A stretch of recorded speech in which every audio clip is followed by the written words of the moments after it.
Assalamualaikum warahmatullahi wabarakatuh. Nama saya Farida Wardani, kelas 8A nomor 14. Saya akan menceritakan kisah tentang Nabi Ayub. Nabi Ayub alaihissalam adalah anak dari Is bin Isa bin Ibrahim alaihissalam. Beliau seorang nabi yang sangat kaya sekali, mempunyai ternak yang bermacam-macam seperti sapi, kambing, kuda, keledai, unta, dan lain sebagainya. Beliau seseorang yang baik hati, suka mengeluarkan harta bendanya untuk membantu fakir miskin, yatim piatu, memuliakan tamu, dan sebagainya. Kekayaannya itu tidak melahirkan ibadah kepada Allah SWT. Kekayaan yang melimpah-limpah itu tidak menyebabkan ia menjadi sombong dan lupa kepada orang-orang yang miskin. Walaupun ia seorang yang kaya, namun kehidupannya tidak berlebih-lebihan. Dengan kekayaan yang banyak dan keturunan yang banyak pula, dia tidak makin kendor semangat untuk beribadah dan bersujud kepada Allah. Cobaan yang diberikan Allah kepada Nabi Ayub. Allah memberi ujian kepada Nabi Ayub dengan mengambil kembali seluruh nikmat berlimpah yang dia berikan kepada beliau. Pertama, Allah timpakan kepada Nabi Ayub penyakit kulit di sekujur tubuhnya. Tidak ada satu pori-pori pun dari tubuh Nabi Ayub yang selamat dari penyakit kusta itu. Dengan itu Allah mengangkat nikmat paras beliau yang rupawan. Badannya yang semula sehat, segar, dan bugar Allah angkat dengan menimpakan tubuh yang sangat lemah karena penyakit itu. Penyakit yang tidak sembuh-sembuh sehingga rupanya Ayub pun berubah dan kelihatannya sangat tua sekali. Tetapi ia pun tetap tenang dan sabar, tidak pernah mengeluh karena sakitnya itu.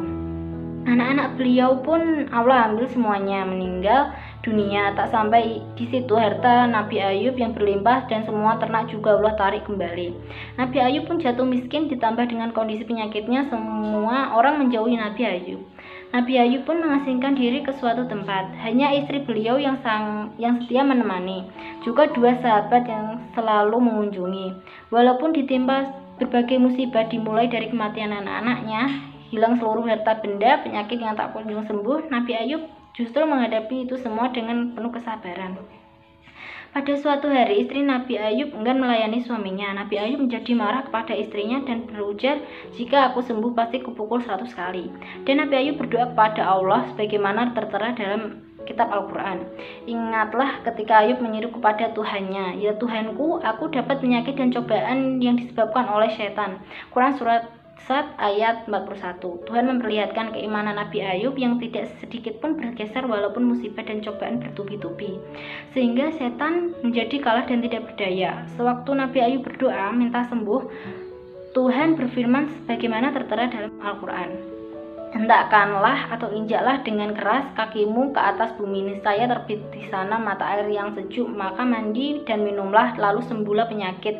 Quran Surat Sad ayat 42. Kesejukan air kemudian mampu membasuh batin Nabi Ayub sehingga beliau kembali sehat, bugar lahir dan batin.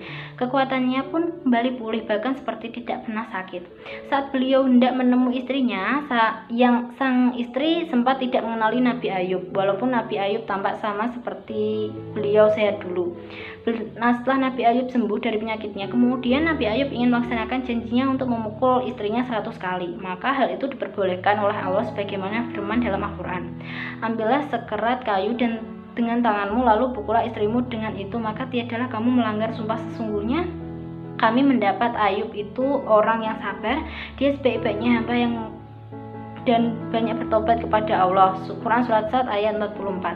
Demikian Nabi Ayub tidak jadi memukul istrinya 100 kali, tetapi lidi yang 100 itu dijadikan satu ikatan, dipukulkan sekali saja, hanya untuk melaksanakan janji sewaktu beliau masih sakit. Tidak lama kemudian Nabi Ayub mempunyai anak yang banyak, diantaranya anak laki-laki bernama Bashir yang digelar Zulkifli yang pada akhirnya menjadi seorang nabi pula.